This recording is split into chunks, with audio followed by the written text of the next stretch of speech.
in the know demand. Whereas Christy has donated 116 pints of blood herself, 19 pints ahead of Mike, and is pretty tireless in recruiting donors. And whereas local blood donations benefit the local community by ensuring that blood will be available in the event of a major emergency or when disasters interrupt a community's ability to hold a blood drive locally. And now, therefore, be it resolved that the City Council of the City of Ione hereby wishes to extend its sincere gratitude to Christy Roots for giving of herself in so many ways that has benefited Ione and all of Amador. Be it further resolved that the City Council of the City of Ione, the council hereby takes great pleasure in congratulating Christy Roots on receiving the Golden Acorn Award. The foregoing proclamation was duly introduced and adopted by the City Council of the City of Ione at their regular meeting held on February 20th, 2024 by the following vote. All in favor? Aye.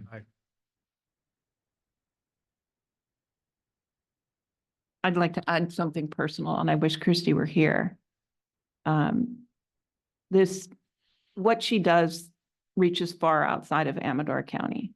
And the amount of patients and people she helps is, you can't even imagine. And as being someone who was the recipient for years of blood donations and platelets and so forth, her commitment is tireless and thankless. She rarely hears from patients themselves.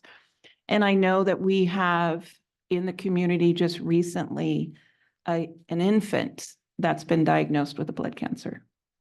And the match is their 3-year-old daughter. So that family is going to be going through a lot. And I would like to just bring that to everybody's attention. And if you are able to donate, you can do so. You can't designate where your blood goes, but it's a help. And so I'd just like to say that. And I'd like to say thank you to Christy personally and all of her volunteers out there. You're here. You're here. Where do you go? Pardon me? Where do you go to do this? They usually have it at Evelyn Bishop Hall. And there is a notice, I believe, in the city newsletter. Mhm. Yeah. Thank You're welcome. Is anybody here for public comment for any item that is not on the agenda? You can walk up. More people.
complaints, after all of the police complaints, after all the time you people have had to pay for the cops to be going to the old folks' home. And that's basically what it is. But there's standards necessary there. It's a facility with enough elderly, disabled people that there should be paddles on the walls. There should be CPR.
Very little regard for the citizenry in that complex and so forth. And I've rented a few houses. I rent houses around here, a couple that I've had. And there's some characters going in and out of there that you guys no way would want to rent to, that are walking in there freely. I saw one yesterday and thinking, wow. So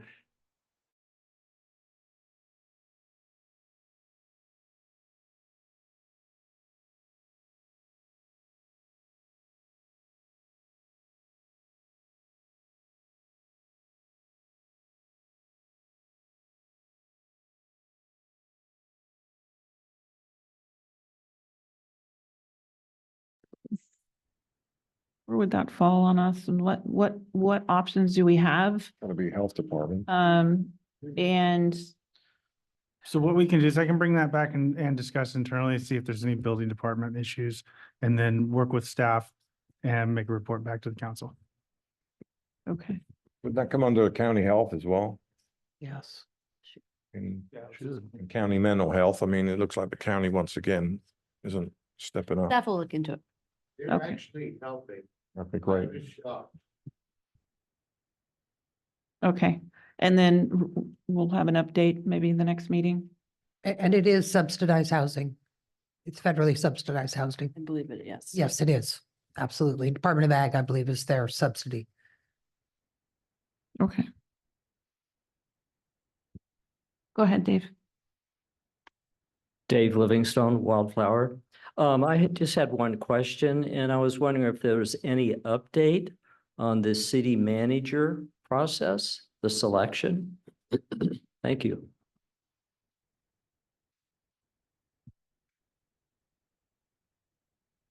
Any more public comment?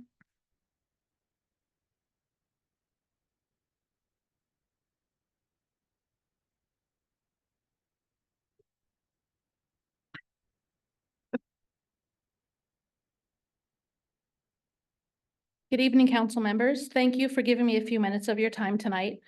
My name is Erica Simmons, and I am the coordinator for the Amador Child Care Planning Council. This council is an appointed body of childcare consumers, service providers, public agencies, community representatives, and other discretionary members appointed jointly by the Amador County Board of Supervisors and the Amador County School Board of Trustees. The members collaborate to assess and coordinate the delivery of quality early care and education services and programs in Amador County. The mission of the Child Care Council is to partner with the community to promote the early care and education of children.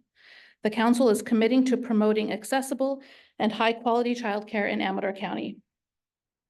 Local planning councils are mandated by state law, which is California Education Code Section 8499.5, to assess childcare needs in California counties no less than every 5 years. It is now time for us to update this needs assessment, and we have created 2 separate surveys for the community. One survey is for all families in Amador County with young children, and the other is for all childcare providers in the county, which includes licensed family childcare providers, preschool centers, after-school programs, as well as family, friend, and neighbor childcare providers. Both of these surveys are available online, and I have also brought a few hard copies for you all tonight. These surveys can be found on our website, which is amadorccc.org. And then also on our Facebook page, if you do a search for Amador Child Care Council, you will find it there too. We have been working very hard to canvass the entire county this week to make sure that we get a good sampling from all over the county. The data from these surveys will be included in our needs assessment and will also drive our strategic plan, which we will be updating in May. Childcare is a crucial component of all local economies. If employees don't have childcare, they can't work. If parents don't have childcare, they can't attend school. These are just some examples. I do plan to return to a meeting here in early summer to present our updated needs assessment to you all, as well as our strategic plan. We very much appreciate your help in assisting us in reaching families and childcare providers throughout Ione. And I will share these surveys with you now, if that's okay. Okay, thank you very much. Thank you very much. When do you need the surveys back? We're asking for them to be completed by Wednesday, March 13th. Can you forward an electronic version of it Yes. to myself at least and the city manager, and that may be something we can put up on our webpage? Oh, that would be wonderful. Thank you. Absolutely.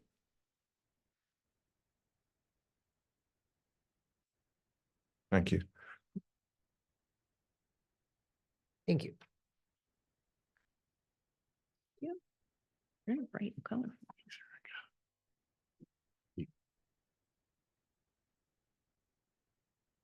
It was March 13th.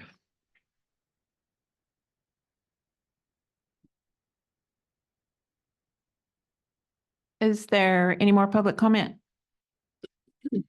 On Zoom? Nobody raising their hand? Okay. Item H is information, I'll close public comment. Information items only. We have the January 2024 Fire Department, Police Department, Administrative Department, Building Department, and Wastewater Treatment Plant reports. Next on to the consent calendar. And I'd like to ask a couple of questions on the info items, if I could. Which are, Wastewater and, on the information items? yeah, just on the wastewater one. Yeah, that's the only one. And my question is, there was a violation. And I don't think there's anyone from wastewater here, but there was a violation. Looked like there was more than one category, but they only listed it as one. I just want to know why wasn't it the others categories as well? They all seem to be over. And that's my question. I'll get with them. I got your. Okay, thank you. So back to the consent calendar. Approval of the consent calendar. I'll make a motion. We approve the consent calendar. Second. All in favor? Aye. Approved. On to the regular agenda. Hang on, didn't we, actually wanted to talk about, Oh. didn't we want to talk about 4-H? Or is that, Actually, yeah, probably should have been on the regular agenda, right? There were updates to the contract? yeah, I wanted to go over the contract. So the 4-H contract was in the consent calendar. That was just action taken on. So that was item I3. Your packet.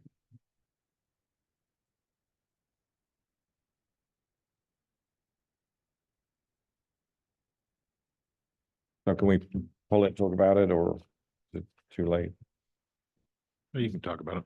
So you can discuss, if you wanted to change the vote on that, you would have to do a reconsideration because there's already been action taken on it. But you can discuss, and you can discuss it right now because it's on the agenda. And if there's any sort of, incentive or ambition to change, then you can change. And I'll help guide you through. All right. Okay. On this one, I'd just like to see this contract just for this 1 year and then reviewable at the end of June when we're coming up against a deadline. But I think to commit the city to it for 3 years is I'd like to just see how this year goes. And then if it went well, if the sharing with the rest of the arena went as discussed, then we could renew it then. Because basically after June, they're done with using the barn. So that was my comment. It would just be, can we make this just until this June with a review after June instead of committing to the full 3 years at this point? I didn't see 3 years in the first contract. It was Yeah, a it was there. renewal, and then we changed it for year by year for this one. Who recommended the change? I did. That we made, so at the last meeting, the Right. changes that were requested were incorporated into this agreement. I can't see it. Oh, I here. didn't hear that. My glasses, yes, thank you. So the way the agreement reads, as it was in the packet and was taken action on here, was it's through, as you say, through the end of this fiscal, so June 30th, 2024. Then after expiration, then it's going to be evaluated by both parties. So It- after it- this June, it'll get evaluation. That's right. It'll come Okay. back and it'll be reevaluated by both parties, and it may be extended for an additional fiscal year through 2025. Yeah, because before it was for 1 year from today. So I know that we asked for that change and I saw that it was made. So yeah, as long as there's an opportunity to look at it after the first season, then I think then I'm okay with it. And Andy, and that's in there? Mhm. Yes. Yes, it is. Okay.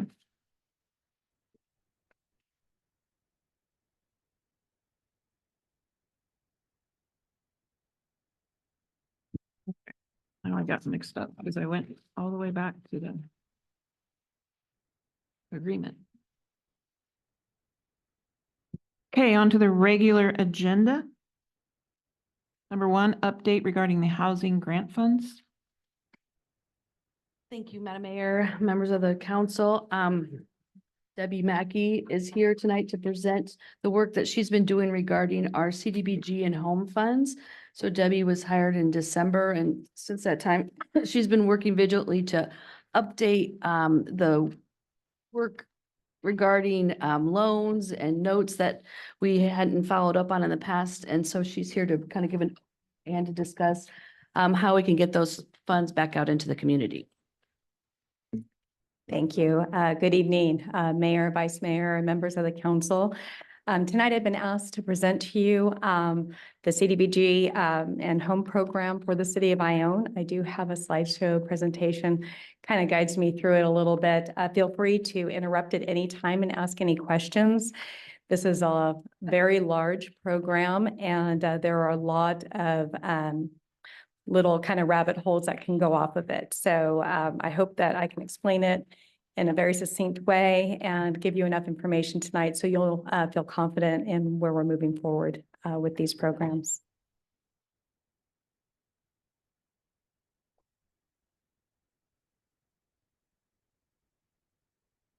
It's there. It was there earlier. It's not up there.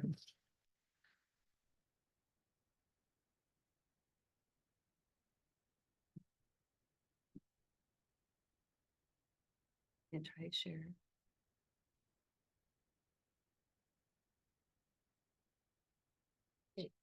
I don't know.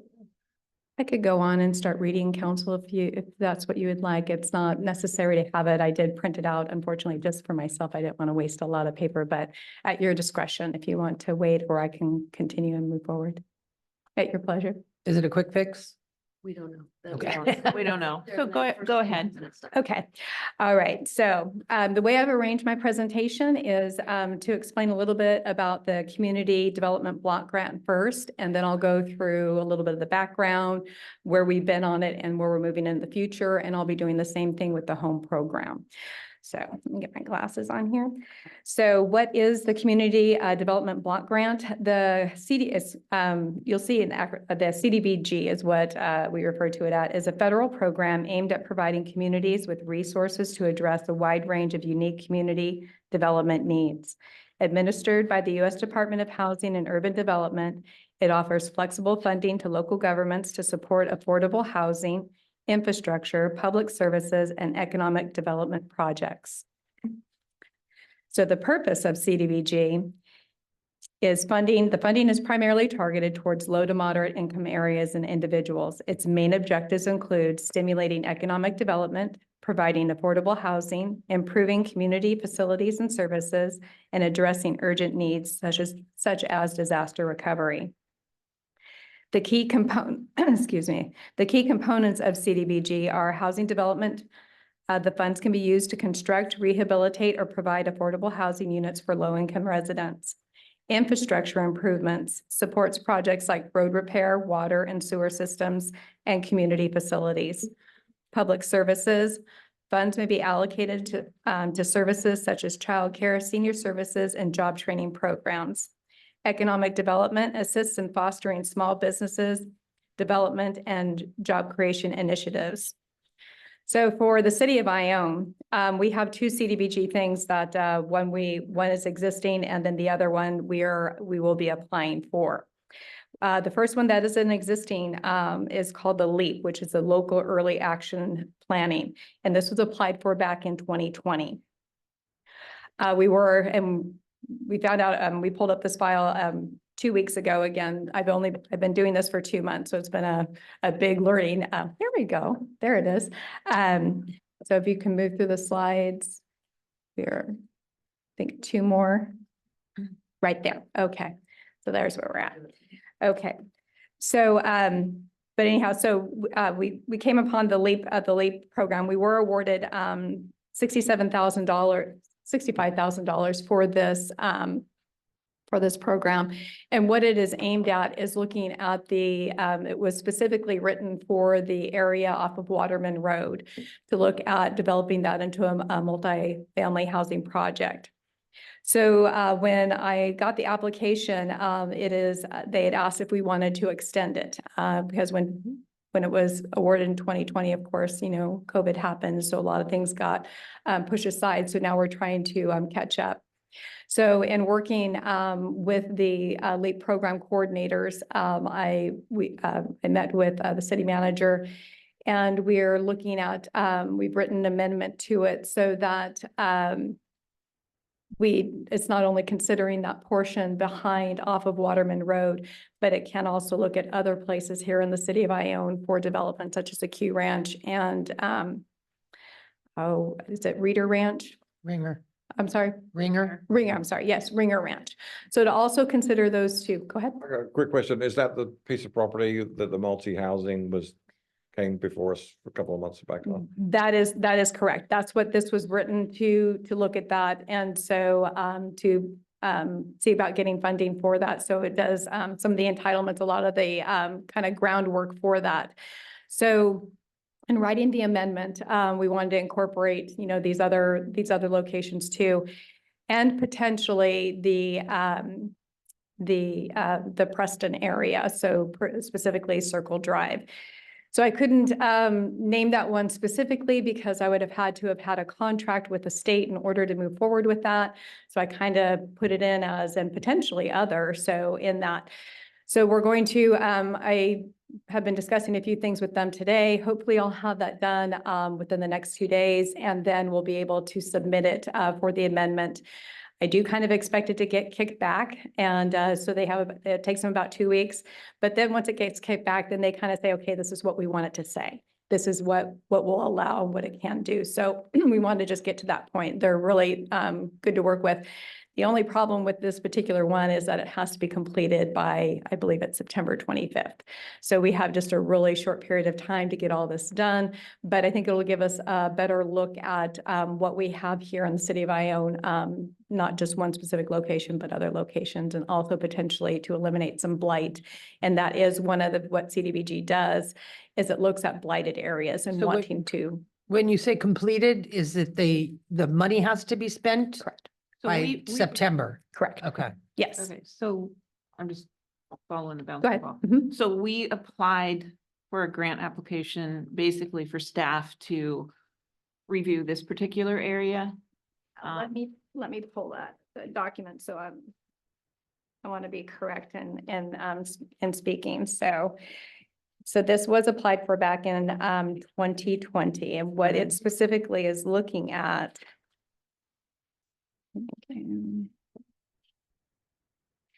Okay, so the proposed project includes completing environmental clearance to eliminate the need for project-specific review, including completing an environmental hazard assessment, assessing capacity, identifying any required improvements to public infrastructure needed to serve the project, including but not limited to sewer, water, road, transit, and utilities, identifying funding sources for construction of required public infrastructure, developing a conceptual site plan and final site plan, approving entitlements for the project, including grading permits. So this was all administrative functions, Yeah. not the actual, Correct. right? Correct. Right. Yes. So, and then the amendment would, let's see, would include the Ringer Ranch, Q Ranch, and then also potentially, if they will allow it, to be the Preston facility. Do we have the whole entire 65,000 or was some of that already used? No, none of it has been used. They still have possession of it because we did have to write an extension on it. And so they approved the extension for us to be extended until September because nothing had been done on it up until this. These are reimbursable, Right, so then we have to That's- invoice yeah. them. Mhm. Okay. Okay, any other questions about that? I do have more information. I do have the actual application that if anybody would like it, please contact me. I'd be more than happy to. Does it have to be used for the administrative piece of it, or can it be used for actual housing for people? No, it cannot. This is specific to that's why Planning. it's the early program and why they call it, I think it's creative that they call it LEAP. They're trying to kind of get you over Okay, this. so it's all for the planning phases and Correct. and Yes. administrative This function. is a kind of a Okay. quick way to get you to that point so that you can then go springboard off of that. Got it. Facilitate housing. Right. Okay. All right. So, okay to move forward? Yes. All Mhm. right. Okay. And then the next one, this is new. This came, as of January 31st of 2024. An amendment was written to the original, CDBG grant program for 2023. When this program was, when the notice of funding opportunity came about in 2023, it was only for waitlisted projects. And what a waitlisted project is, it means it's already on the waiting list. They've already kind of approved it and they're just waiting for funding to be able to fulfill it. So we did not have anything in there. There's no waitlisted projects. So it's not something we could have applied for back then. On January 31st, they wrote an amendment to that. And you can, if you meet one of the three categories, we can go ahead and apply for this. So I met with the city manager and she had, we had talked about our wastewater treatment facility of having, it appears, and speaking briefly with Susan here, it does appear that we can apply under urgent need. So we'll start making that application for the urgent need. If we get that approval from them, then we can start with the application process. And so it'll be working with a lot of, with Susan, with the city manager and all on being able to see if funding is available. They have 19 million that is available right now. And it's, if we do meet all those needs, then we can potentially fund it. If not, I'm hoping that we can get on the wait list so that at this next funding opportunity, we'll be able to apply for that and potentially get it fulfilled. Do they have a set amount based on population, or can we have the whole 19 million, or? Yeah, no, it's a competitive grant. So you're competing with everybody else. And so we just, Whoever needs it the most. Well, Yeah. whoever gets there Whoever first. gets there first. well, whoever gets there first and makes their case and meets all those little check boxes. So if you can incorporate what they're looking for at the Right. federal level, if you Right. start meeting those low income needs, if you start meeting all those urgent type of things, then yes, then that puts you higher on the list. If you're just trying to get something done, you know, they're going to say, no, you really need to be able to hit those high marks on when you're applying for that. You need to really curtail your application. Absolutely. And it's 19 million, not 19 billion, right? Yeah, so when they wrote the yeah, unfortunately, I know. So the amendment, no, was for 19 million. Million, Yeah, okay. so. Okay. There's several out there that are billions. So Oh, well- that's not This at the federal level, Yeah. yes, absolutely. So, but this is for the state of California, that another 19 million was made available on the amendment as of January 31st. Okay. All right, so any further questions about the CDBG? Okay, if we can move to the next slide, please.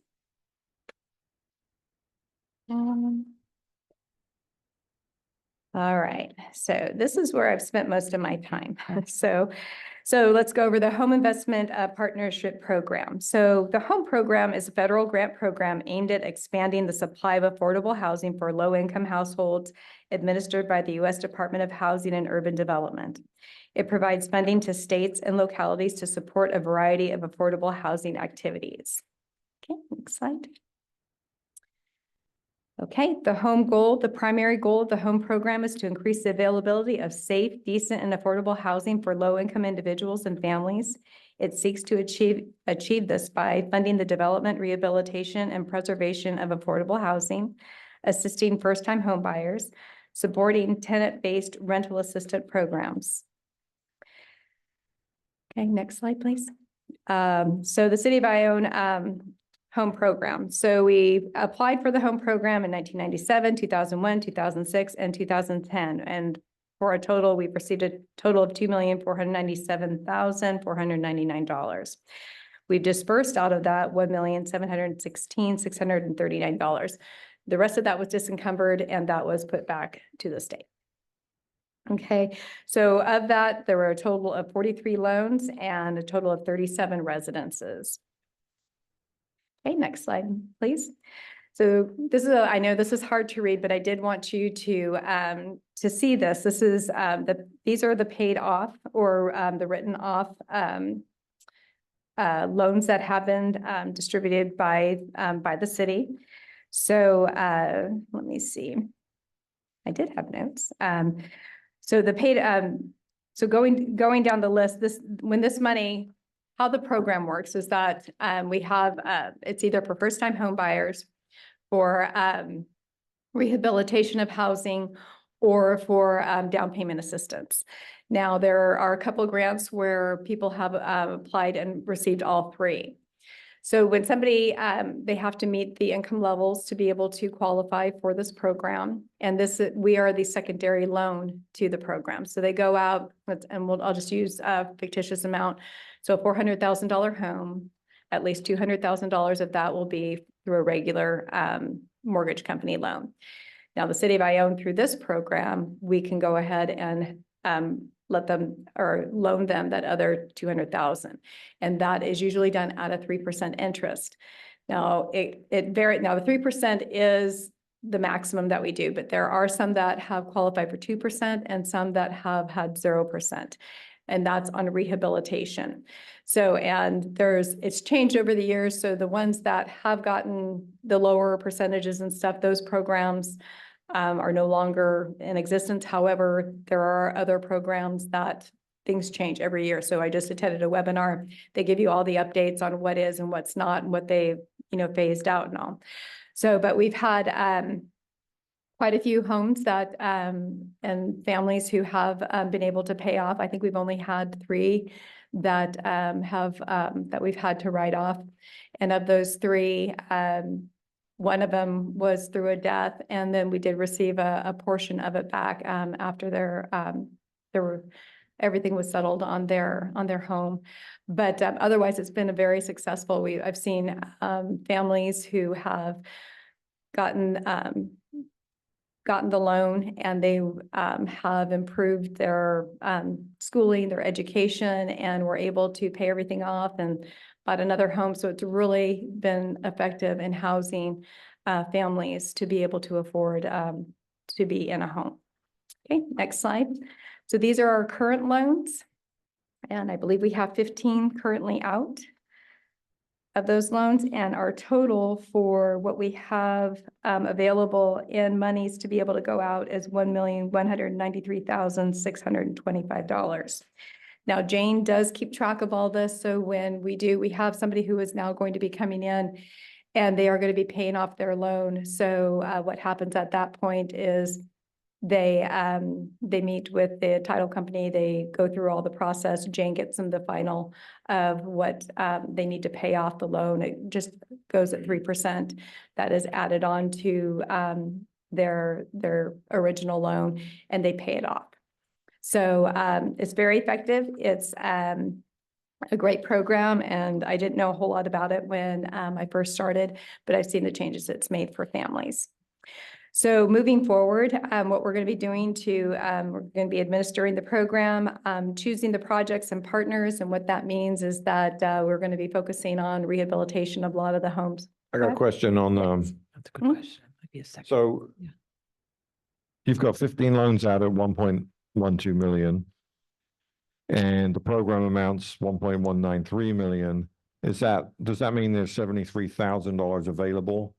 Or does that mean that there's 1.193 available? So we have 1.193 available. Available, Mhm. okay, thank you.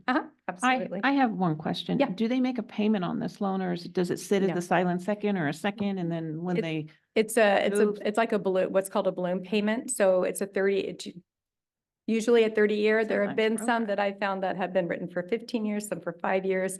And again, I didn't spend a whole lot of time. When I first started, I just went through all 37 files to find out where everybody was at. And then I went and I documented if they were an existing loan or if it was paid off. We had a couple foreclosures that, that we needed to kind of shore up a little bit. But mainly what is done now is I took all the files and I have all the paid off files with the documentation, when it was paid off, how it was paid off, and where that can be tracked to. And then I have our existing accounts, and I have the totals on them through June of 2023, what they owed at that point. So again, Jane Wright, who does the accounting for it, will give me a total at June of 2024. So then that will be put in the box so that we kind of keep up on it that way. And then as everybody pays off, it'll go into the other file, and it will be documented as to when the payoff was. And so you can follow that when you open up the file. The files, and this is no joke, some of the files are this big, but when you're dealing with the rehabilitation, a first-time home buyer, you have all the the financial information. If you're doing a rehab to a home, you have to have, you know, what is Oh. going to be done. You have to have all the quotes and things like that. And these are all in those files. So, but now all the files are all kind of, you know, compiled together with the documentation showing where they're at. So that's where I spent a whole lot of my time for the first probably 6 weeks, is learning about the program and getting all those files done. Yeah, because of. Are we noticing any of these loan people that this is your balance and it is due in, 10 years or 5 years or whatever their loan is written for? It's a So- servicing issue. As of today, no, we haven't. We did discuss, I did discuss this with, Jody, that, we're looking at when we get to June of 2024, sending that out to the people who have the home loans, letting them know where they're at with their interest, how much further they have, because I think in 2028, 2029, we do have our 30-year from our 1997, when those loans were handed out. So we do have a couple of those coming up. So yeah, and I know that Jody says we should probably really start notifying. So we'll be working on that as we move forward. Yeah. And they can be paid off early.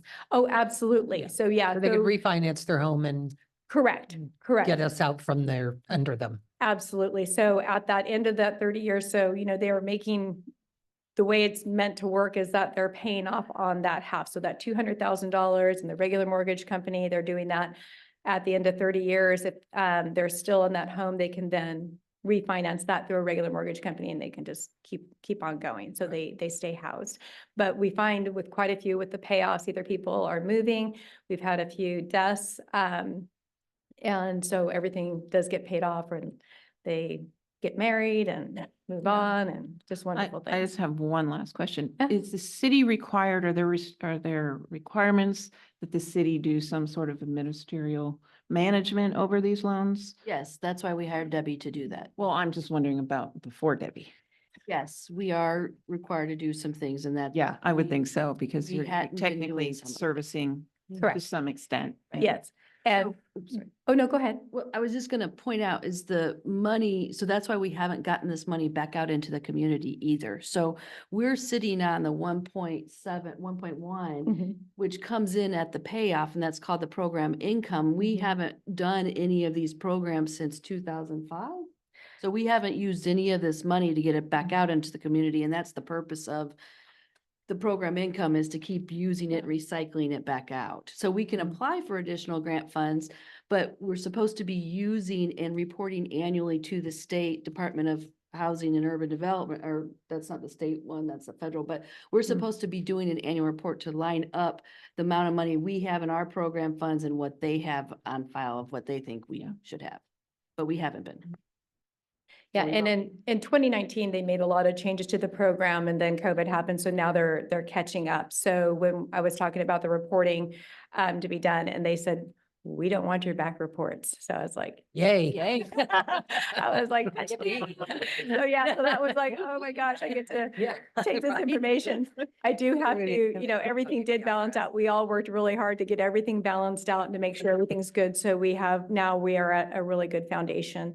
And we hope that in, May-ish, that we'll be able to have all of our partners together on this and we'll be able to start putting this money back out into the community, focusing on rehabilitation and the first-time home buyers so that we can get people housed. So to continue, if there's nowhere, I'll just finish up here real quick. So we'll be setting up the financial systems, which are pretty much already in existence. We just have a few changes because they change things every year. Developing reporting and record keeping systems. And again, they did make changes to that back in 2019 that they are now enforcing. And then reviewing the performance compliance. And our last slide should just be any questions. I think we have most of it. Yeah. No, I'm glad that you're doing this. Great Um, job. Yeah, Thank you. we've got Thank quite a you. few realtors in town. I'm sorry, you what? We've got quite a few realtors in town, and so I don't know how we if we're notifying them or. Yeah, well, it'll be usually it'll be people who are, when we start the application process, they'll be coming in or going online to get the application to apply for the CDBG program.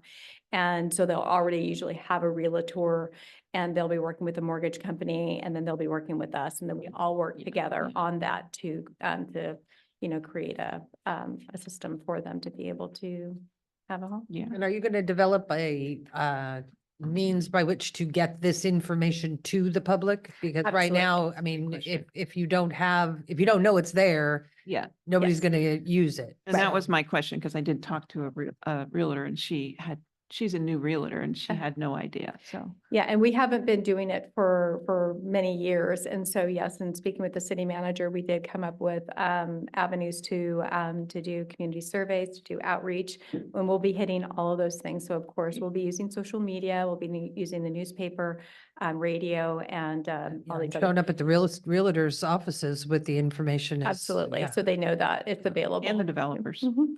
Yep, Yeah. absolutely. Are all the loans like balloon loans? So they all get paid off at the end of the term, every single one? that- So I'm not sure I understand the question. That's, so they're not making monthly payments? No. Or yearly payments? So the loans are like, balloon loans where Correct. It's a it's 30. 5 years, you pay it off in 5 years, 10 years, 10 years, and so on. And so we had an administrator of this, I can't remember when, but probably 6 or 7 years ago. And so I think most of the stuff was done, and then we had a problem with the administrator. Correct. But a lot of it is, the people didn't realize that they had this outstanding loan Correct. because they got it, like you said, in 1997, Correct. and they forgot about it. Yes. And then a lot of the banks didn't like the fact that, there was a second. Correct. And then they only have to pay the loan back. Do they pay any profits back? Do they make on the homes? Because that was an issue as well. And then, now, thanks to the inflation and everything else, it's attractive at 3%, but Yes. it wasn't attractive when you could get a loan. I mean, not everybody could get a loan for under 3%. It depends on your income and credit and everything else, but it for a long time, they weren't attractive because you could just get the same loan from a bank all Yeah. day long. And so it's kind of come around when it was 12% or so in 97 or 10%, then it was attractive, and then it Yes. became less attractive and so on. So I'm hoping that it becomes less attractive again because, 7%. We'll find out in March, Yeah. right? So yeah, we'll see where it's at. It's not looking, I do think that this will definitely, when you think about, that for 30 years that you don't have to pay on, about half of it, it can get. As long as you're saving the money, that's the problem. If you go out and you can't really go get a second on your house because the city would have to be notified about it. Oh, absolutely. So- And there are systems in place so Yeah. that no matter what and it's a great point that you bring up. If there is a problem with the house, and this is, we are going to be reviewing, all the loans we do have out. For instance, if something happened insurance wise, so they had a flood or a fire or anything like that, we want to make sure that that is corrected. We want to make sure that, because the insurance company goes, how much is it? And they write the check and they hand it to you. We want to make sure that we follow up and that, that those repairs and stuff are made, because that's basically an Well, investment. now you've prompted another question. Sorry. So let's say a house is flooded and there's damage. Yes. Who's notified of that? Yeah, so when it did happen and it was a fire, so it was corrected because the insurance company who was tied into the loan then did contact the city to let us know, and then we were able to facilitate that. Because we're on it. We're on the loan. I Yes, mean, basically, we're on exactly. loan. They have I- to notify the absolutely. loan. No, I'm talking about when there's no notification and it devalues the home, and let's say it's under the second loan, Mhm. what happens then with the depreciated value? The city's not accountable, obviously. No, the city is not accountable, so, okay. Okay. And does it have to be paid in a lump sum at the end, not necessarily at the end of the term, but does it have to be paid in a lump sum? It comes due. Loan payout. So it is due. So that entire amount is due at the end of the loan, whatever, at the end of that 30-year. So if annually they wanted to pay you $1,500 annually, Absolutely. is that a program that could be And put in that is place for done. them? We do have an account that pays every month. So, Okay, and has so been for that's still available. 1997. So, Right, yeah. okay. Great. Any more questions? Council? All right, Okay. thank you, Debbie. Thank you, Council. Going Yes. to open it up to public comment. Anyone on Zoom left? Doesn't look like it. Okay, close public comment. I got lost again.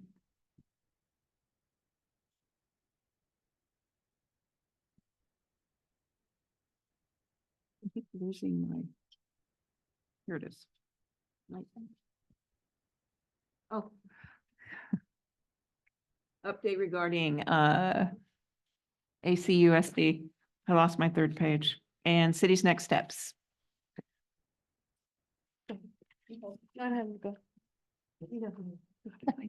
Susan Peters. There it is. City manager asked me to come and give an update on what's happened since the due date of February 13th for the comments on the draft environmental impact report for the school consolidation project. I did want to update the council that on the day before the due date on February 12th, we had a seat at the table with a all staff meeting. So there was staff from the school district as well as their legal counsel and their consultants for the draft environmental impact report. And the Amador County Transportation Commission, their legal counsel and their consultants with the traffic related issues, all there. A lot of back and forth at this meeting. The short-term summary here is that the school district was going to be considering doing the additional studies that were originally requested by Caltrans and the Amador County Transportation Commission.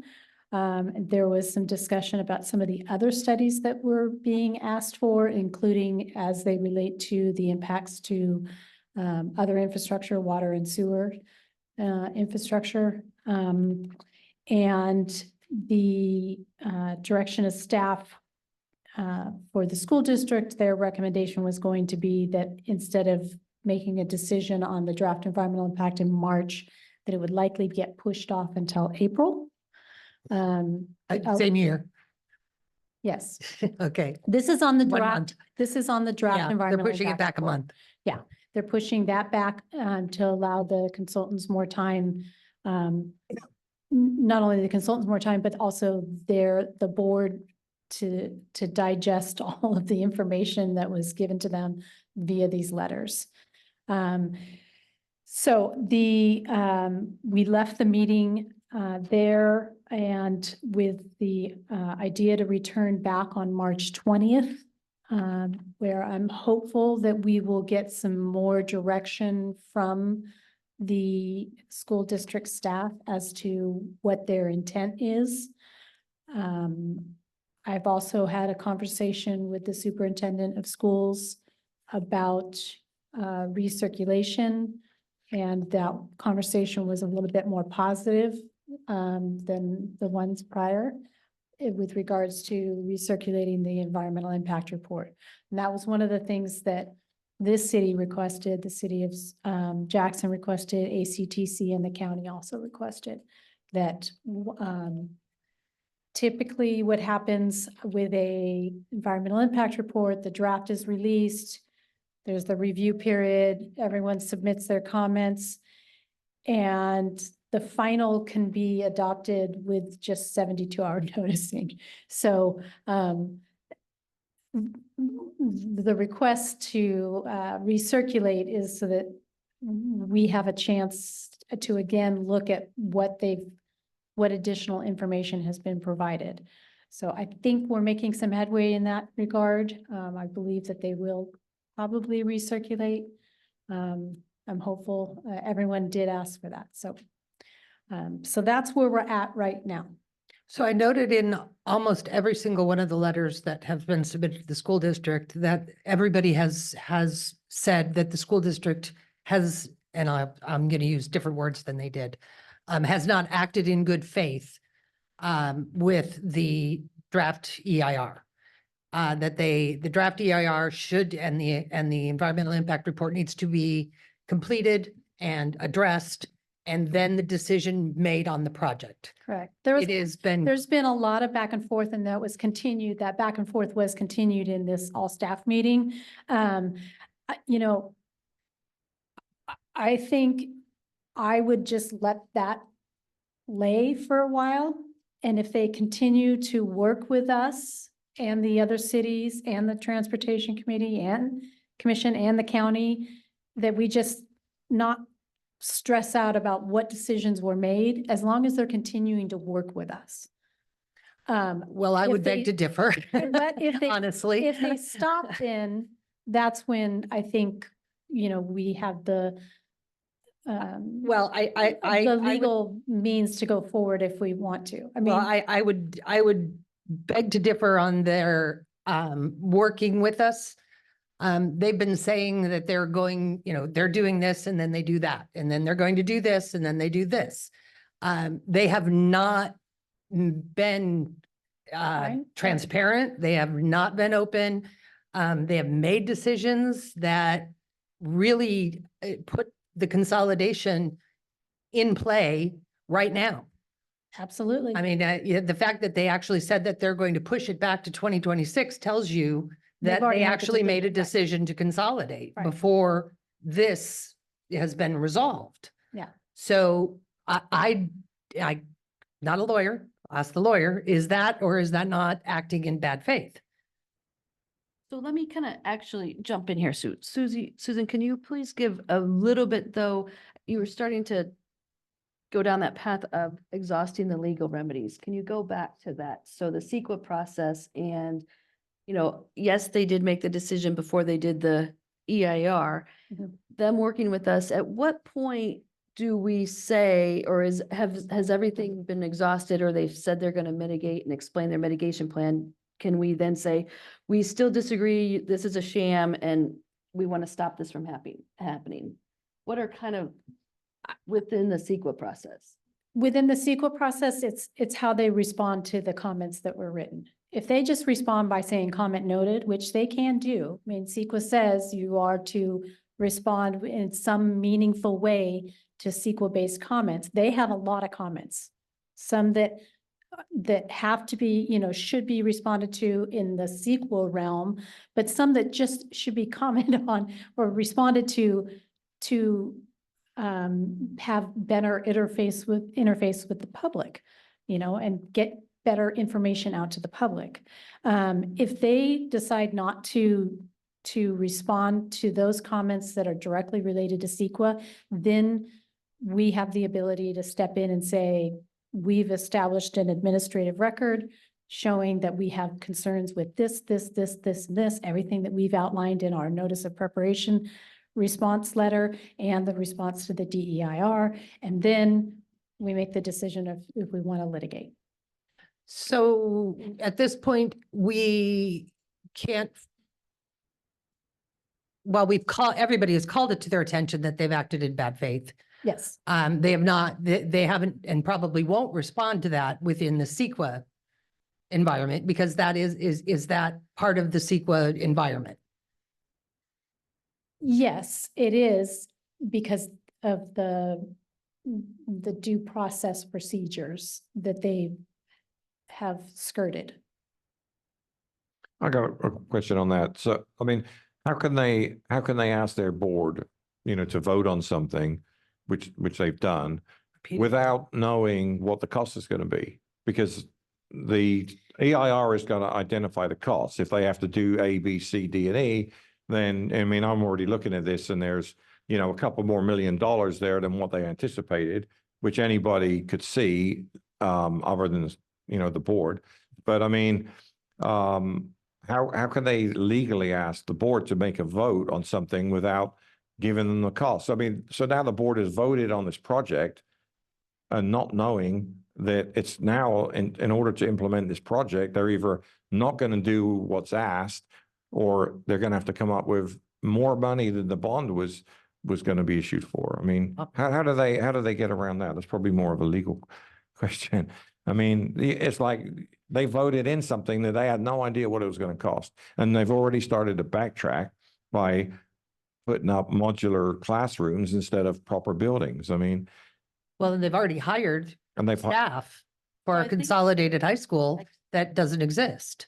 So I think that's, Or again, shouldn't going exist. back, they put the cart before the horse. Yeah, So well, we all recognize that. Everybody does, and I think, and what I keep saying in these meetings is that if I was your planning staff, I would have said, well, stop, time out, you didn't do CEQA, rescind, which is what the county also said. They agreed with, when I spoke to the county, they agreed with that comment that And you they should asked have them to do that. rescinded your vote and then done CEQA, and then, CEQA doesn't right. put in, you can do statements of overriding consideration for mitigations that that are unavoidable. And you can use the economic card, so to speak, but you can't really use economics to, when it comes to the decision about whether that document is adequate or not. But the mitigation does drive up the cost, certainly. I mean, just, Absolutely. just some of the road mitigations in the city of Jackson those are not small. So, So to summarize, I'm going to ask Andy a question, is if they still say, hypothetically, so noted, we're still moving forward with this, what is our next step? And do we only have 72 hours to respond to that? Okay, that was a concern. No, so CEQA litigation is very complicated in that CEQA is really a process that is supposed to be messaging out to the community to gather, it's an information gathering. And it's, it's not necessarily a weapon, but it's so that all of the affected agencies can address the impacts that are going to have, so that then the implementing agency or the lead agency can then, either mitigate for those or change their approach. So to answer Amy's question, what we're doing right now is we're participating in that process. So we have made a comment and we've lodged our comment within the requisite comment period. Now, in the event that they take an action that is going to because their EIR that's in a draft form, they're going to get comments. Then the EIR is going to be in a final form. And they're going to take action on an EIR. Once we have these finality actions, that's at that point in time, that's when the city, because now we effectively put our ticket in and we have a place in line because we've participated in this administrative process of CEQA. And now that's why when we put those things into the letter, those are the things that we're going to be able to then, if they're not addressed, then we can take affirmative action to go to a court and to, ask for injunctive relief. There's various legal methods that we can get, but we've already punched our ticket. So that ticket within the four corners of that document of our comment, our response to the draft EIR, is going to limit our scope as to what we can complain about. we've laid that foundation. That's exactly right. Yeah, we're building a file basically on. Yeah, it's on all, this is all called building. administrative record building, because this is how the CEQA process is done. But at this point, they've already acted out of order. And if the request to rescind the vote and all actions subsequent to that vote would be the appropriate way to go, is what I'm hearing. This is our theory as to what they did wrong. They're gonna have their theory as to what they did, whether based on, some, very nuanced exemption. I don't know what their theory is, but what we've done is we've done the right thing, which says, we think you did the process wrong. So then when it comes time to where there's a finality of action, we have that method open to us that we can challenge. And then a court's gonna tell us who's right. So at this point, we cannot force or them to rescind their, Just like they can't come in here and force the city to do something, they're an independent, legislative, we can't body. file, so we can't file a bad faith injunction for them and stop what their You're- current process. Yeah, you're in California, you can file whatever you want. I Yeah. wouldn't recommend that because we need to let the process play out and get to that finality of action. They're still in limbo. They've got their We'd comment have more period weight. out and it's still mushy. Let it harden up or they've taken a final action and they've made a position. And then we We kick it file back. something Right, now. I get that, but it's- they've it's taken several premature. positions already. That's the problem. And, and that's something that you all are following pretty closely, but once we get to a stage where this is a final CEQA action, at that point in time, it'll be ripe for any sort of challenge, should you desire to do something. And if that comes to that case, we would definitely not want to, be discussing this out in. Of course not, right. session. I'm just trying to understand where we as a city stand. We've established our position in our comments. That's our position at this moment in time. Thank you, Andy. I appreciate that explanation as I'm sure other people do. So when the final EIR is presented, it typically is made up of the final environmental impact or the comment letters, the response to those comment letters, and then addendums to the EIR with whatever changes need to be made.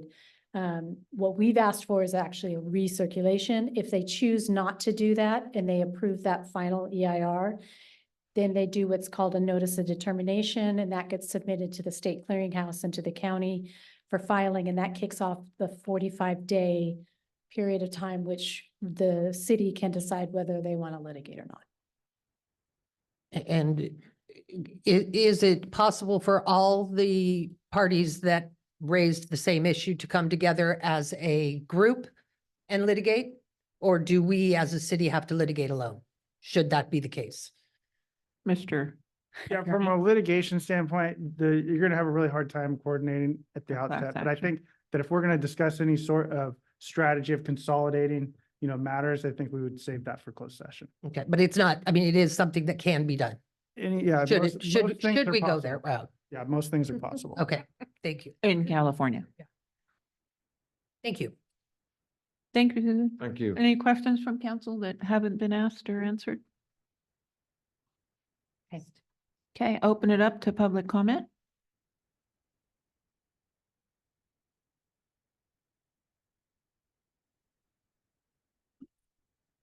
Gary Thomas, 125 Maple Street, but sometimes Amador Water Agency. And here I am from Amador Water Agency tonight. I was just here to make you aware that AWA did comment on their draft EIR and identified several deficiencies in their analysis. So there's that out there. I don't know if you were aware of that or not, so please look at that. I can. Can you send us their response? I forgot to bring. have it? Okay. I know didn't if see you it had in here, so. That's my I'll send comment. it. Thank you. Thank you, Gary. Any more public comments? Do we have anybody on Zoom left? Cody Gold probably still. I on. can't see. We do? How do you know if they, who does? Nobody has a comment. Nobody does. Nobody has a comment. Okay, we'll close public comment. And that moves us on to reports and communications from city attorney. I don't have any report that's a formal report from city attorney, but in response to the question that was asked to council, March 5th is when we are planning on having another item for you all to consider for the city manager recruitment. So we'll be moving along in that process. On March 5th. Okay, With interviews March 15th. right. Interviews are March 15th. Will all be closed to the public. And yes, I understand. Reports and communications from city manager. I have nothing, thank you. Okay, council comments, committee reports, future agenda items. Councilman Rhodes? Yeah, back to the Josie's Place thing, I don't know if we can get code enforcement on them real hard and probably Kenny, because I know, I don't know, was it last week or the week before? I don't know if someone tried to burn it down or what, but there's some bad stuff going on up there. The second thing is I would like to possibly the next agenda, put on there the Castle Oaks contract. It's supposed to be revisited every 5 years and it's been 10 years. And also all the financials since 2014 to current and give them to everyone on council. Is that it? That's it. Okay. Yeah, thank you. Councilman Mitchell. The Chamber of Commerce is holding their Golden Acorn Awards dinner on Saturday, March 2nd. We had a great presentation for Christy Roots. Christy Roots and Kim Grady are going to be honored. That's at Evelyn Bishop at 5 p.m. on Saturday, March 2nd. I just think one of the council members or perhaps the mayor, if you could go there and Dog trial right next door. might so get with, mosey on over might there. see if we can get with the chamber to present where you That'd be could get great. a public thing I out would to. love it. I think that'd be phenomenal. So that's all I have. Bring your Thanks. tissues. Kim Grady's getting, I think, Yeah. same thing. Yeah. too. Kim Grady and Christy Roots. Yeah. Great. Anything else? No, that's it. Okay. Councilmember Atlin. Do you want, we had Finance Committee and Wastewater Committee, meetings. They were very informative. The council's going to be getting, what was discussed at those meetings in due course, I think in the next couple of weeks. And I wanted to thank, the wastewater lady, Catherine, because there's Kathy and Catherine, and I'm getting picked up, right? So they did a really good job. And then Jody and Andrea and whoever else helped did a good job on the Finance Committee. So thanks for that. With regarding future agenda items. So what's the procedure for getting something on the future agenda items? Because I'm looking back through the minutes and I've got what I wanted on there and it's not on there. Sutter Creek, for example, if somebody wants something on the agenda, 2 of our council members have to vote for it.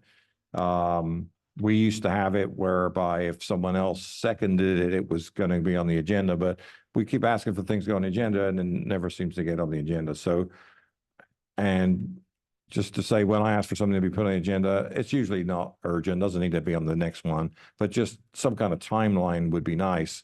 But what is the procedure so that I don't want to ask for things to be put on the agenda if it's not ever going to happen? What is the procedure for getting something on the agenda? Because it seems like things are put on the agenda I don't know what the criteria is. Well, Yeah. my understanding, it was in our municipal code that the mayor meet with city manager and discuss future agendas. I mean, I know that's how it was done. That's why I'm asking, yeah, because I thought the mayor could set the agenda or put things on, people that in future agenda items, if somebody else said, I agree, or seconded or whatever, then it gets put on. But it seems like it's kind of Russian roulette on what gets put on the agenda. And I'm talking about what the council asks for. Of course, the staff has their own, what they want, what on and what's important, so on and so forth. But, there's no point in having this item, future agenda items, if what we ask for never gets on. It's actually part of the protocol manual. That's where the procedure is. So what is it then? I'd have to. Okay, well, reread it, but that's where it's. that's where it's at. I believe it's in the ordinance. I thought it was in the ordinances It's too. in at one both, I time, but- believe. Yeah, the only thing that's in the ordinance is it says that the city clerk shall work in conjunction with the city manager to produce an agenda. So this protocol manual might All right. have a little We've bit been more. doing it wrong for all those years. Nothing's ever. Well, not if things aren't on the agenda. Different. Well, I just know when the last city manager was here, Mayor Stacy Rhodes was mayor and he and I met with the city manager to go over agendas. So, I know that transpired prior to, so. From a matter of procedure, there's no law that says that this is how a city council shall put something on the agenda. This is typically a matter of procedure that you all agree to amongst yourselves and then staff carries out. So here in our ordinances, that's where this is kind of written, and it's probably written, in this way for a purpose at that time because of, maybe staff concerns, because one of the issues is putting things on the agenda. We might be able to address it, but it's going to really have to Ready. work in cooperation with your city manager. And perhaps that's why, Sutter Creek has their way of doing it. And so maybe we should just look at the whole thing. I mean, after we've looked at the protocol manual, but I just wanted it to be so that, look, if someone asks for something to get put on the agenda, you know, it gets put on the agenda. There has to be a procedure for it. So it isn't like, well, you know, I want to talk about that, so let's put it on, or I don't want to talk about that, so let's not put it on. We just need to have a process. I agree, because people do come in here and expect something to be on the agenda, and then they come back frustrated and frustrated and frustrated. So, you know, we've been talking about following policy and procedure and sticking Well, to our guns. And communication between the mayor, who is who's the council, and the city manager, who is staff, should come together and communicate with each other and say, okay, council would like to see these things and staff is working on these things. And the agendas should reflect both sides of the fence on that. And the two should really, be talking to each other They and should be married. communicating and creating an agenda that reflects what staff needs and what council needs. And That very Like well may be Pollyanna. what the protocol manual looks at. So I think once we get that okay, protocol so manual together, we'll. can we revisit that? We're Absolutely. going to put on the agenda to look at agenda. Is that redundant? Redundant. Okay. Are you done? Yes. Okay, thank you. Council Vice Mayor Martin. I would like to have a status update and of where we are with the audits. I haven't heard anything about the audits, and I forgot to ask that in the finance meeting. My mistake, should have done that then. But if we could get an update on those, that would be great. I'd also like to know, what our current procedure and policy and how we're handling public record requests. I would like to see if we can, and again, I don't need this tomorrow. I don't need this in a week. I need this when you can get this information to me, or to the council. How many public records requests have we had in the last 6 months? Who's reviewing the public records requests for appropriateness, and who is completing the public records requests? Or if we have any outstanding. Well, that's That- yeah, yeah, how that's many, kind of been a how many we complaint. have Um, outstanding? I can't remember who it I'll throw was. that one in there was too. Here, yeah. So, yeah. Dave Anderson, it was Dave Anderson, I think. I don't know if we want that as an agenda, if you want to just get the information. I'm actually asking for information at this point before I make an agenda request. Any more? Nope. Okay, I have a little bit of a list. So we discussed public comment early on. And so I'd like to bring it up here because there was one way to do it and one way not to do it. And I'd like to discuss keeping public comment on Zoom. So people that do Zoom in are allowed to discuss items during public comment and during public comment on items that are on the agenda when we open it up. So, Aren't they, if they're invited to a Zoom as we are advertising it, aren't they allowed automatically then to be able to comment on things that are on the agenda? yeah, we talked about this briefly. Yeah, so unless we have something that says they cannot, some Right. cities have done that, and just because of Zoom bombing and these other, these sorts of things that people come in and, offensive content and what have you. But it's up to you all. Again, this is a procedure. If you open it up, you don't have to. It's just like the old days when some cities would just, put it on cable TV channel. It's like you watching it. Nowadays with interactive, you can interact. So Yeah, again, it's on your side. I It- like the idea. As it is now, there's no prohibition. So that's why we've. been- Okay, I know some of the other cities got Zoom bombed and had some, I'd like and to what get you can Zoom bombed. what you basically have to do then is The only obviously thing that you would changed, wasn't it, that legally you can't vote on Zoom unless you fill out where you are at the time when you. when we're like, talking about before. council members. That's for. for Yeah, council that's- members. That's council member things, but yes, there's requirements for council members. Okay. Next, any news on the tractor? We had it brought in December, was just one option. I think it was a purchase of an expensive tractor, and then council said, could you explore a lease?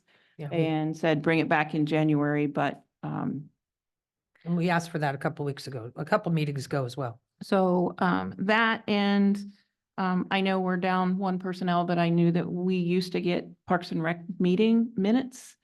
And we haven't seen those. One other item that came up, and this was in some emails, and the AWA issue came up. And I would like, we could discuss it now.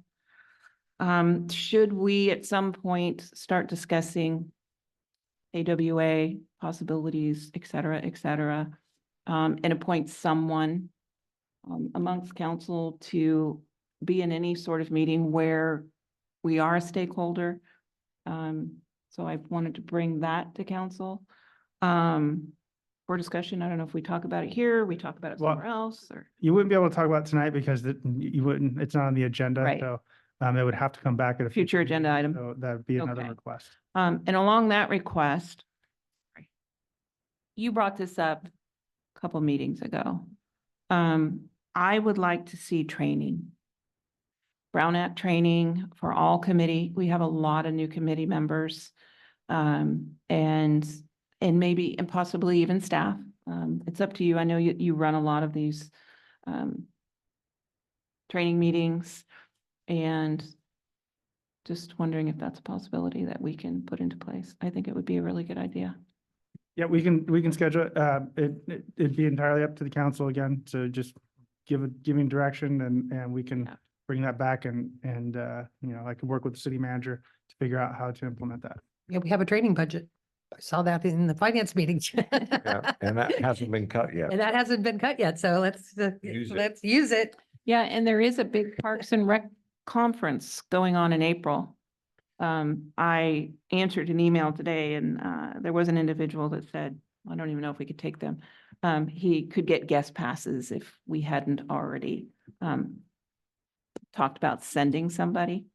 I emailed it to Demi, and she thought it would be a really great resource, but she couldn't go. It's down in San Diego, which sounds really nice. I'll go. No, I'm kidding. That was one, and then, the public comment, AWA. Oh, last, over the weekend, I got, another, call from the homeowner in Wildflower that has the house on Sage. The water was up to her patio, and we had a pending large storm coming in, and she was at work, and she'd been sick all weekend, and her husband at work. So I reached out to Kenny. They just were strapped. It was a holiday. And there was nobody available. So I grabbed my shovel and my hoe and my dog and went over there and enlisted some neighbors, and Mr. Atlin came out, and we had a nice little crew, and we dug ditches and cut branches back, and did quite a bit, really temporarily. In walking up the track, that water is coming off of a 50-foot embankment, and it's straight down because they used to mine back there, I think. And you can see exactly where the water is coming from. It's straight down. It's eroded the hill. It's put a big cut in the hill, and there's a large pond there. And so I would imagine when that much water is coming down the hill, it's pushing all that water to the railroad tracks, which has created its own flow system. And the amount of water that comes down is massive. So what happened was, when it gets like that, it pushes all that mud, all those branches, all those leaves, and then somebody went out there with some sandbags at some point in time. And those have all rolled and created little dams, and that's what was diverting all the water over into that backyard. So we did what we could on Monday. I have the blisters to show it because I didn't wear gloves like everybody else.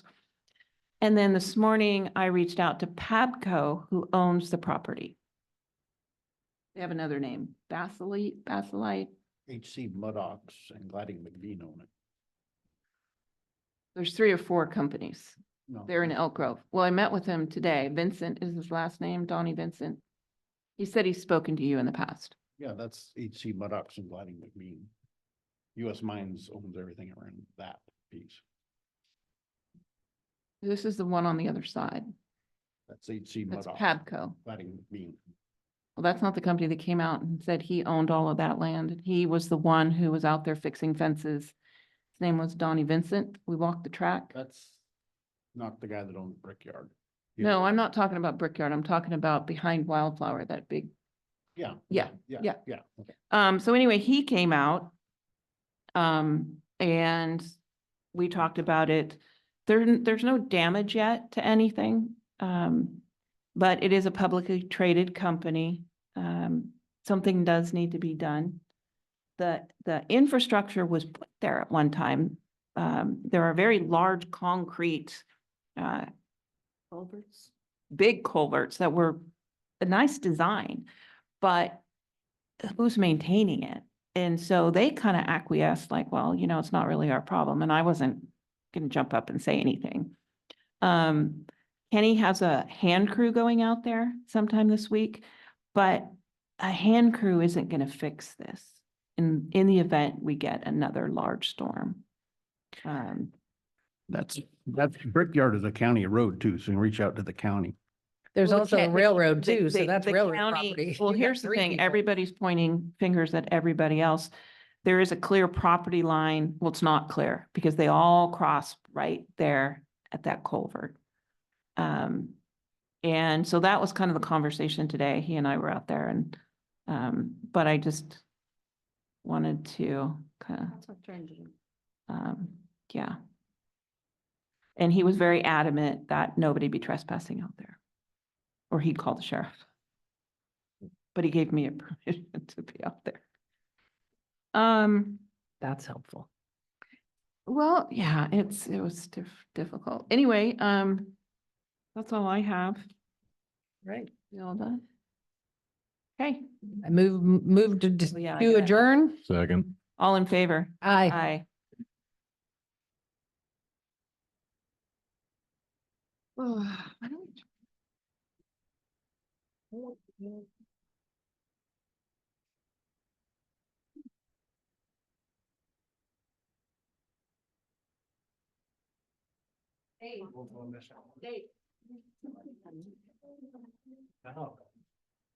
Keep this, I don't need that.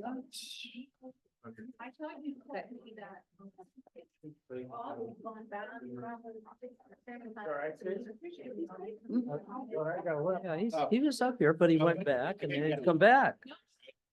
So go with the crab. You don't want to. $75. Yeah, I've seen him. So. We're going there, so. Well, he did. That was before last week. Jack. Yeah, but he's, Getting all hammered.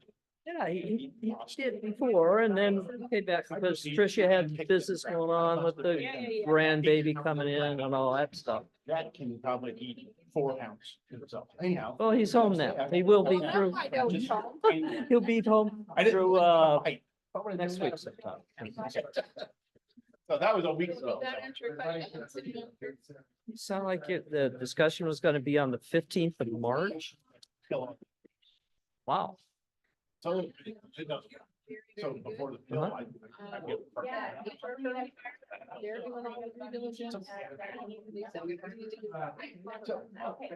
Yeah, people must be hard up for work.